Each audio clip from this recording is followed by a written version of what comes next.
मो ना हूँ धीरेन्द्र कुमार महांती कुचिना वरिष्ठ नागरिक संघर सभापति अच्छी। आज मुख्य उद्देश्य हूँ संबलपुर जिला रो वरिष्ठ नागरिक संघ ये गठन करागला। यही गठन रे आमे विभिन्न प्रकार कार्य आग को नबू एवं कुचिना वरिष्ठ नागरिक संघ विभिन्न समय रे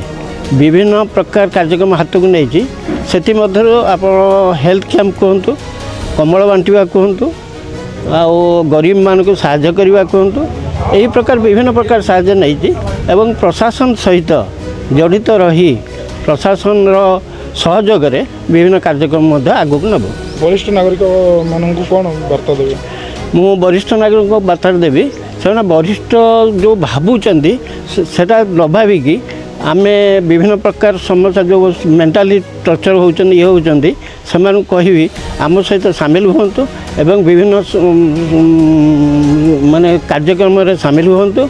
या द्वारा कौन हम तांकर जो मेंटाली टेंशन रोचे सेटा धीरे धीरे कमिबो एवं तांकर चिंता शक्ति मध्य बढ़िबो। वरिष्ठ नागरिक परिषद जिला संबलपुर मुख्य संयोजक अंतजय पाणी आज वरिष्ठ नागरिक परिषद संबलपुर जिले में गोटे नूतन भाव में गठन होइछे विगत गोटे मास होइछे तार इटा द्वितीय बैठक। ये बैठक रे आमे वरिष्ठ नागरिक विभिन्न समस्या एवं से समस्या गुड़िक समाधान करवार लगी आमे आज आलोचना होइछे से बहुत गुरुत्व आलोकपात होइछे आउ जेन बर्तमान उपस्थित अछन से माने भी इतार उपरे बहुत गुरुत्व दौन वरिष्ठ नागरिक मान एकता एवं तांकर संगठन को सुदृढ़ करवार लगी आमे आगामी दिन रे वरिष्ठ नागरिक परिषद संबलपुर जिला को गोटे आदर्श संघ भाव में परिणत करवार लगी गोटे संकल्प नहीं आउ ई संघ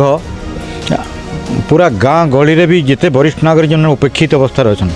सेमानकर केंति भाव तांकर जेन मैंने अवहेला होकर पड़न से किपरि भाव में माने संगठित करमु आई संघर जड़ित करमु जड़ित करी सुदृढ़ करवा लगी व्यवस्था आमर आज आलोचना रे विषय वस्तु तापर आम आज कमिटी गठन हवा कमिटी गठन हला परे तार परवर्ती कार्यक्रम गुड़ाक आम भविष्य में नमु।